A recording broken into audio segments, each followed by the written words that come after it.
Ça, Marion, ça va mieux? Ah bah oui, mais alors c'était quelque chose, hein.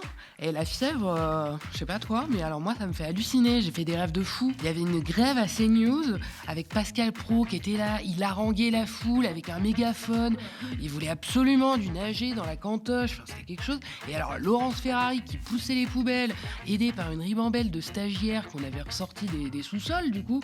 Ah non mais puis alors Sonia Mabrouk qui avait pris en otage Bolloré dans son bureau tout là-haut. Enfin, bon, laisse tomber. Ah non mais pire qu'un trip sous acide hein, mon truc. Hein. C'était super. Bonjour et bienvenue dans le récap. Nous sommes le mardi 27 janvier et me revoilà aux commandes après une petite bataille contre la grippe. Un grand merci à mon collègue Romain qui a assuré comme un chef hier pour me remplacer.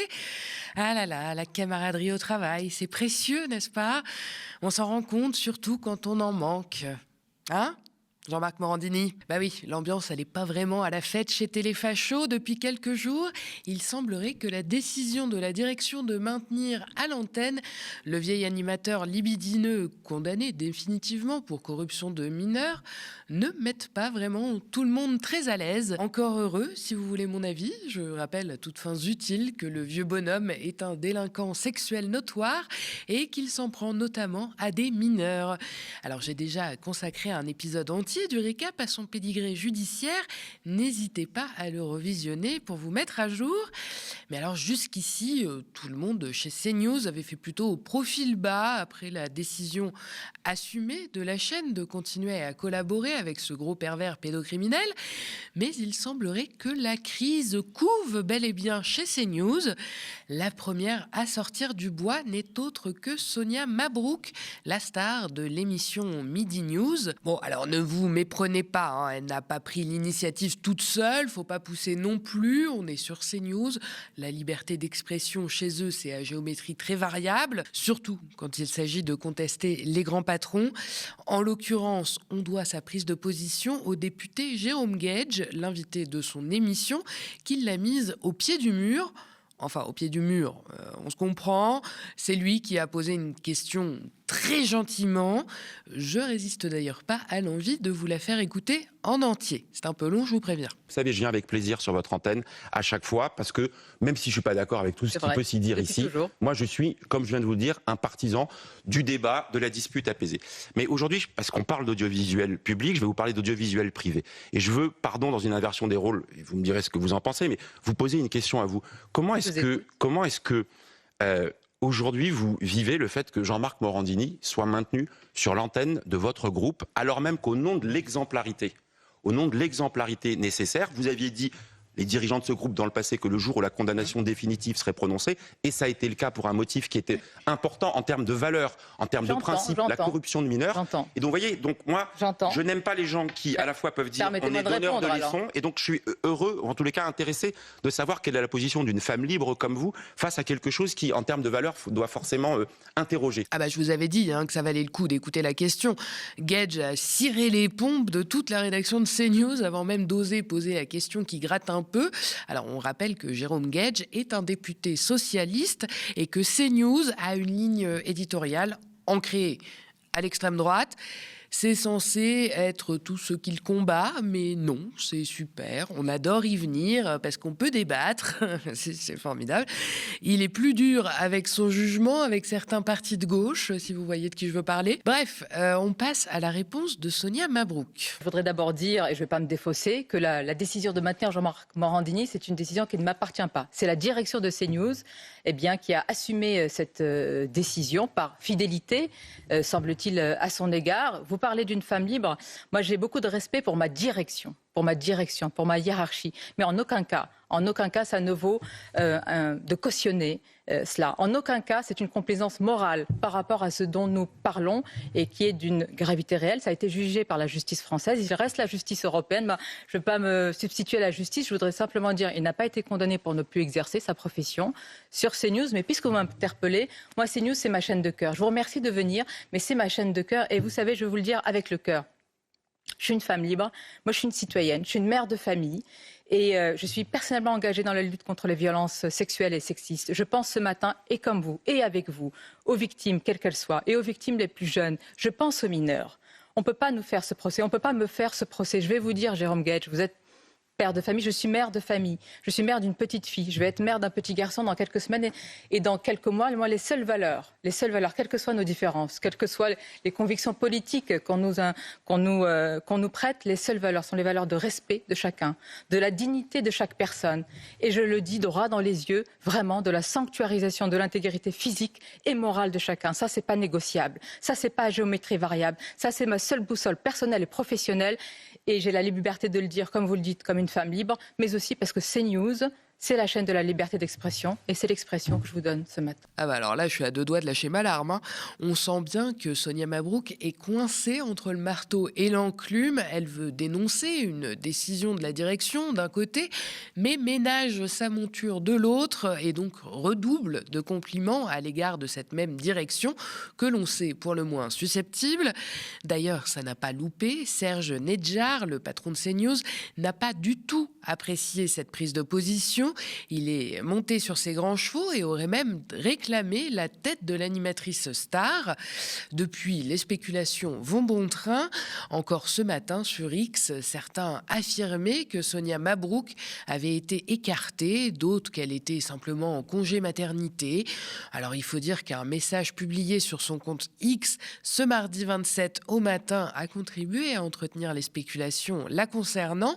Elle écrit notamment qu'elle ne change pas une virgule à ce qu'elle a dit à l'antenne face à Guedj. Elle précise qu'elle avait d'ailleurs déjà échangé avec la direction de CNews à ce sujet, pressentant qu'elle serait questionnée sur Morandini à un moment ou à un autre. L'animatrice maintient que sa réaction a été courtoise sur la forme, mais ferme et sans la moindre ambiguïté sur le fond. Alors bon, si vous voulez mon avis, ça ressemble quand même beaucoup à une justification. Enfin, c'est un peu étonnant de se justifier si on n'a pas été remis en question. Mais enfin, le doute est permis. Ah oui, puis j'oubliais, à la fin de son petit communiqué, Sonia Mabrouk, elle remercie Pascal Praud et Laurence Ferrari pour leur soutien. Parce que quelques jours après sa prise de position à elle, Pascal Praud, autre animateur vedette évidemment de la chaîne, s'est décidé à choisir son camp à son tour. J'aurais pu prononcer quasiment les mêmes paroles, a-t-il tweeté ce samedi sur son compte X personnel. Alors vous noterez l'habileté de la tournure, hein. On n'a jamais entendu autant de précautions sur CNews. La phrase est au conditionnel, hein. Il aurait pu prononcer quasiment les mêmes paroles, qu'il se garde d'ailleurs bien de reprendre à son compte, hein, vous noterez. À ce niveau-là, on est en face d'un chef-d'œuvre de langue de bois maquillé en prise de position courageuse. C'est du grand art. Puis alors après, ça a été le tour de Laurence Ferrari. Elle, c'était dans les colonnes du Parisien ce dimanche. Alors on sent qu'il y a un petit peu moins de maîtrise là d'un coup, hein, je la cite. En tant que femme et mère de famille, je me sens interpellée au-delà du plan professionnel par la situation que nous vivons à CNews. Alors là, on se dit qu'on tient peut-être quelque chose, qu'elle est du côté des victimes, dit-elle, grande défenseuse des plus vulnérables et des victimes de VSS et tout le blabla. Et puis d'un coup, patatras, je la cite, « Je n'ai pas de malaise ». Bon. C'était un peu surprenant parce que vu ce que tu viens de dire juste avant, Laurence, on est un petit peu perdu. Du coup, on croyait que ton truc c'était de défendre les victimes, mais en l'occurrence des mineurs à qui Morandini, 60 balais, demande de se masturber. Enfin bon, tout ça c'est très bien, mais une fois que c'était dit, il faudrait quand même pas aller trop loin, hein, ni être trop radical, ni surtout froisser les patrons, ça on a bien compris. Alors du coup, Laurence Ferrari, elle s'empresse de rassurer tout le monde, et je la cite encore. Ma loyauté professionnelle envers cette chaîne reste totale. Ah oui, là, c'est l'effondrement. Hein. Et évidemment, hors de question de demander le retrait de Morandini. Bah oui, je ne suis pas du tout dans cette démarche, balait-elle d'un revers de main dans le Parisien. Alors, n'allez pas chercher de prise de position plus ferme, hein, il n'y en aura pas, c'est tout ce qu'ils peuvent donner. Hein. Contentez-vous de ces 3 animateurs qui persiflent à bouche moitié fermée, un petit peu mal à l'aise d'avoir un collègue pédocriminel à l'antenne, tout en expliquant dans la même phrase combien ils adorent leur direction, celle-là même qui l'y maintient. un petit peu de gymnastique mentale. Dans le monde feutré de Bolloré, c'est déjà beaucoup de liberté accordée à ses ouailles qu'il aime particulièrement docile et obéissante. Quand le grand patron milliardaire dit blanc, c'est blanc. Pour tout le monde. Et avec le sourire, s'il vous plaît. D'après le quotidien Le Monde, à la mi-janvier, plusieurs habitués de la chaîne ont tenté néanmoins de faire entendre raison à l'animateur condamné. Bouffi d'ego, Morandini aurait répondu en substance « Plus il me tape dessus, plus ça me conforte », comprenez aux yeux de Bolloré. Et dans cet empire, la morale s'arrête précisément là où commence l'obéissance. L'obéissance des bons petits toutous, ceux qui n'éprouvent aucun mal à fermer les yeux et à donner la papate bien gentiment quand on leur demande. Et ça, il y en a pas mal chez Canal.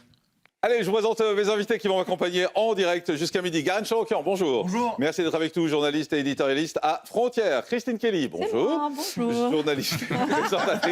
Quelle surprise. Je ne savais pas que c'était vous. J'ai vu de la lumière, je suis rentrée. Vous faites bien. J'ai vu les amis du vendredi, je me suis dit, j'arrive en courant. C'est le bonjour, vous n'êtes pas trompé. Voilà. En général, c'est à cette heure-là, c'est Europe 1 ou CNews. C'est CNews, vous avez bien fait. Voilà. Christine Kelly, puisqu'on parle d'elle, est donc du genre loyal. Non seulement elle se rend sur le plateau de Morandini sans problème, mais en plus, elle le défend sur X. Elle a notamment fait parler d'elle avec un tweet qu'elle a opposé au journaliste Jean-Michel Apathy, qui lui s'étonnait de l'évident mutisme dont l'affaire Morandini bénéficiait sur CNews.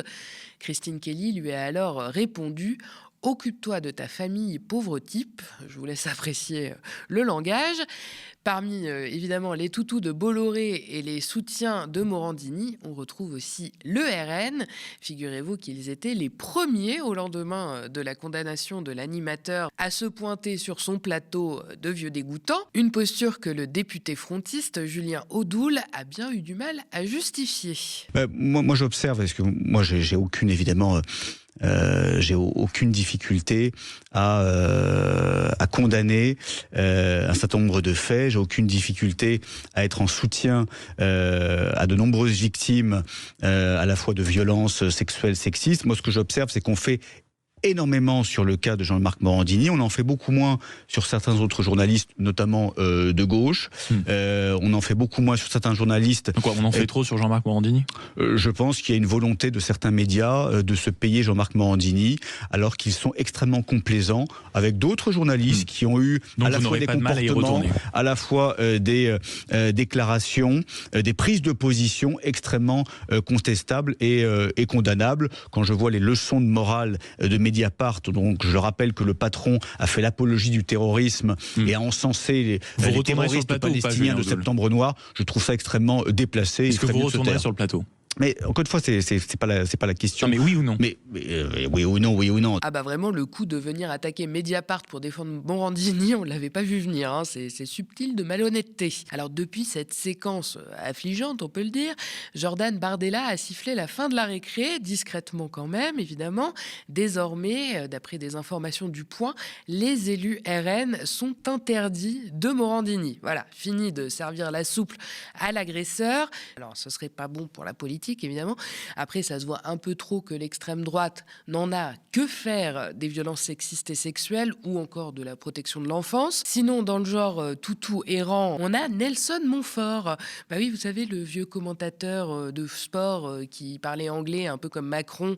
Vous pensiez qu'il avait pris sa retraite gentiment, qu'on aurait de ses nouvelles que le jour où il faudrait commander une couronne de fleurs. Eh ben non. Ce qu'il a fait, évidemment, je ne vais pas vous dire que c'est bien, mais je pense qu'il faut séparer l'homme de... Et puis, dernière chose, alors c'est peut-être ma culture, ma religion, ma philosophie, je suis plutôt pour le pardon des offenses. Il a demandé à un enfant de 16 ans de lui envoyer des photos de son sexe et de se masturber. Ça, c'est une véritable offense. Je ne vais pas vous dire que c'est bien. Est-ce que ça a été prouvé? Il est condamné définitivement par la Cour de cassation. Eh bien, écoutez, ça, c'est une véritable offense. Je ne vais pas vous dire le contraire. Mais, comment dire, c'est une situation qui est très désagréable. Vous n'y étiez pas, je n'y étais pas. Dans la Bible, on prêche le pardon des offenses. Est-ce que c'est arrivé depuis? Je ne pense pas. Ah bah elle a vraiment bon dos, la religion, hein. Le pardon, la tolérance, la rédemption, ces grandes valeurs brandies à tout bout de champ, mais toujours dans le même sens.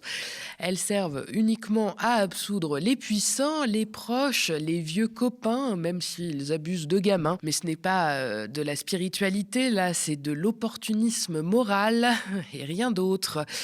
Alors avec l'affaire Morandini et surtout son maintien obstiné à l'antenne, malgré plusieurs condamnations, CNews a encore repoussé les limites du supportable, à tel point que même l'extrême droite finit par bouder certains de ses propres plateaux.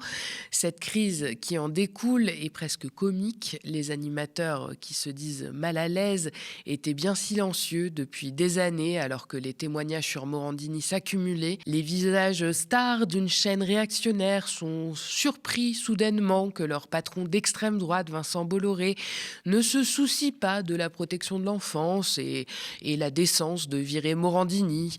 Pourtant, on tombe tous des nues, hein, vraiment, on est tous surpris. À la fin, c'est surtout un spectacle destiné au public. Tout ça pour montrer que ces vaillants pros, Mabrouk et Ferrari, ont refusé de se taire. Ils ont juste continué d'encaisser leur chèque. Comment ça, vous n'êtes pas encore sur le canal de discussion du récap ? Quelle indignité!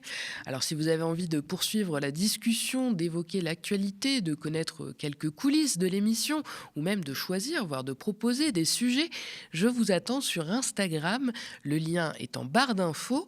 N'hésitez pas. Et puis vous le savez, sans vous et sans votre soutien, pas de récap, pas de média. Depuis plus de 8 ans, le média tient bon. Chaque jour, nos plus de 25 travailleurs et travailleuses mènent pourtant la bataille de l'info. Pour tenir, nous avons besoin évidemment de vous, parce que notre antenne, notre histoire, c'est vous qui la faites vivre. Alors si vous le pouvez, aidez-nous à continuer à vous informer, à créer un paysage audiovisuel plus juste, plus social et plus solidaire. Abonnez-vous aux médias ou faites un don défiscalisé. Toutes les infos sont sur notre site internet et grâce à vous, le combat pourra continuer. Hier soir, l'Assemblée a adopté l'interdiction des réseaux sociaux aux moins de 15 ans. Et la semaine dernière, Emmanuel Macron annonçait une procédure accélérée pour faire passer cette loi. On interdit les réseaux sociaux aux moins de 15 ans et on va interdire les portables dans nos lycées. Je crois que c'est une règle claire pour nos adolescents, claire pour les familles, claire pour les enseignants, et on avance.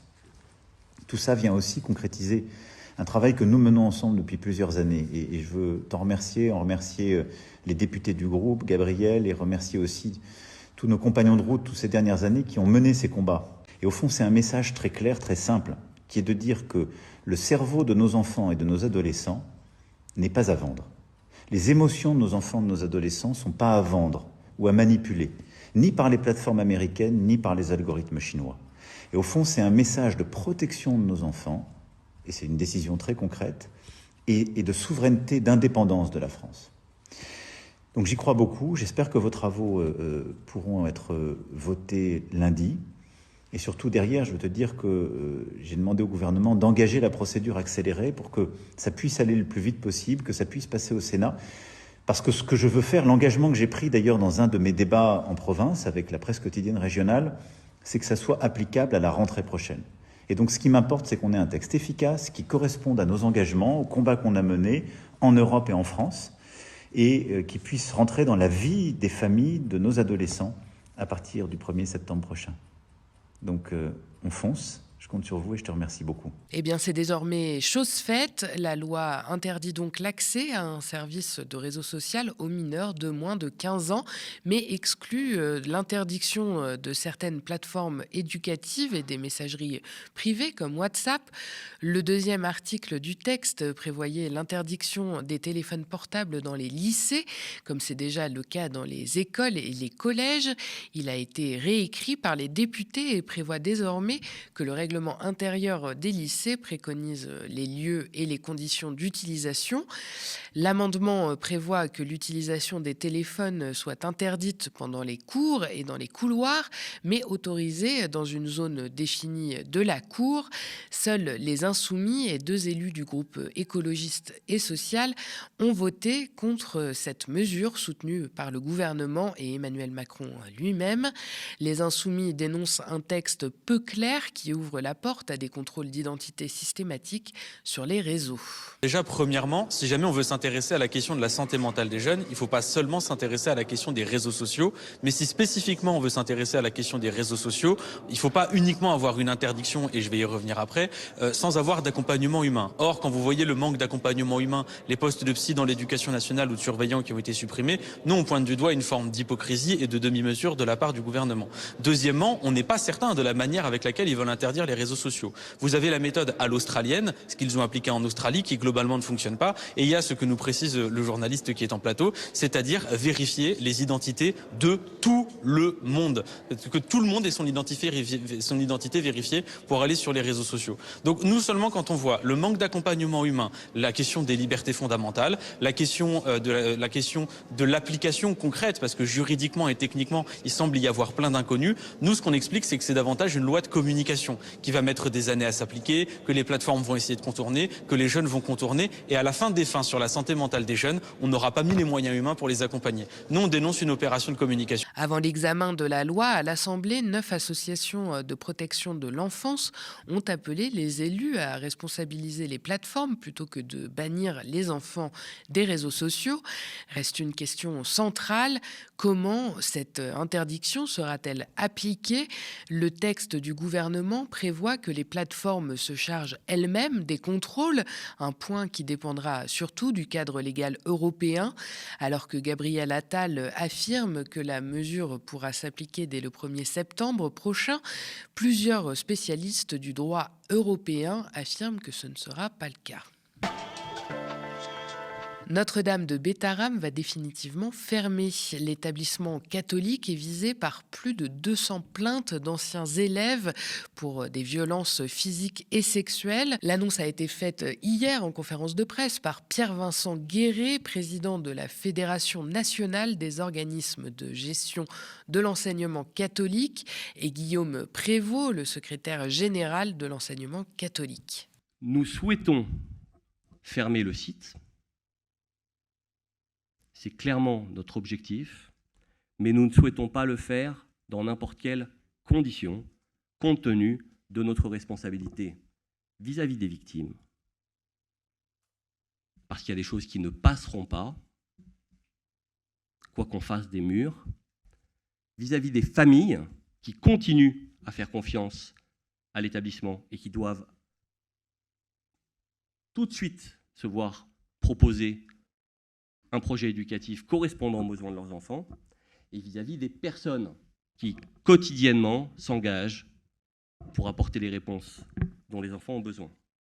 Les 150 collégiens de Bétharram seront donc bientôt scolarisés dans la commune voisine, Dijon. Ils rejoindront un groupe scolaire qui compte déjà une école primaire, un lycée et un lycée professionnel. Un collège devra donc y être créé, ainsi que l'internat qui accueille aujourd'hui 11 élèves. Le coût des travaux est estimé à 2 millions d'euros. L'institution catholique annonce qu'elle rendra public le calendrier et le projet éducatif d'ici mai 2026. La fermeture de Bétharram est prévue, elle, pour cet été. Nous nous sommes donné 3 mois pour aboutir, précise Guillaume Prévost. L'Association pour la santé des enfants annonce avoir saisi en urgence ce lundi 26 janvier le tribunal administratif de Paris.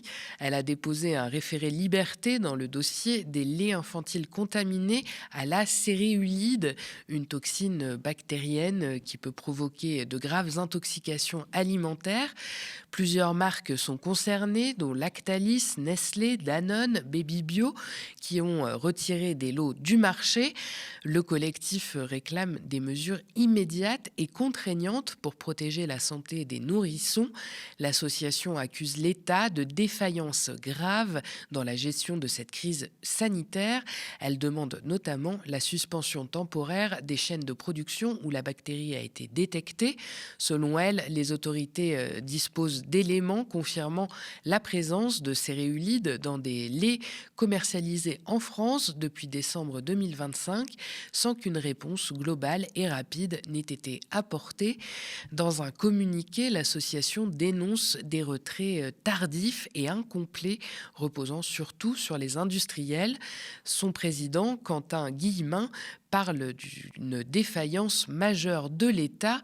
Le collectif affirme également avoir reçu plusieurs signalements de nourrissons hospitalisés après avoir consommé ces laits. Des enquêtes sont aussi en cours après le décès suspect de 2 bébés à Angers et à Bordeaux. Merci d'avoir regardé cette nouvelle édition du Récap. N'hésitez pas à nous laisser vos impressions en commentaire si vous nous regardez sur YouTube ou via email si vous nous regardez à la télé. Et n'oubliez pas que l'indépendance a un coût. Alors si vous avez l'envie ou la possibilité de nous donner un précieux coup de pouce, n'hésitez pas à vous abonner aux médias ou à faire un don sur notre site internet. Vous pouvez aussi parler de nous autour de vous et nous suivre et nous partager sur les réseaux sociaux. Et d'ailleurs, en attendant la TNT, retrouvez-nous sur nos 2 chaînes YouTube, Le Média et Le Média 24/7 pour ne rien rater de nos programmes. Très bonne soirée sur Le Média.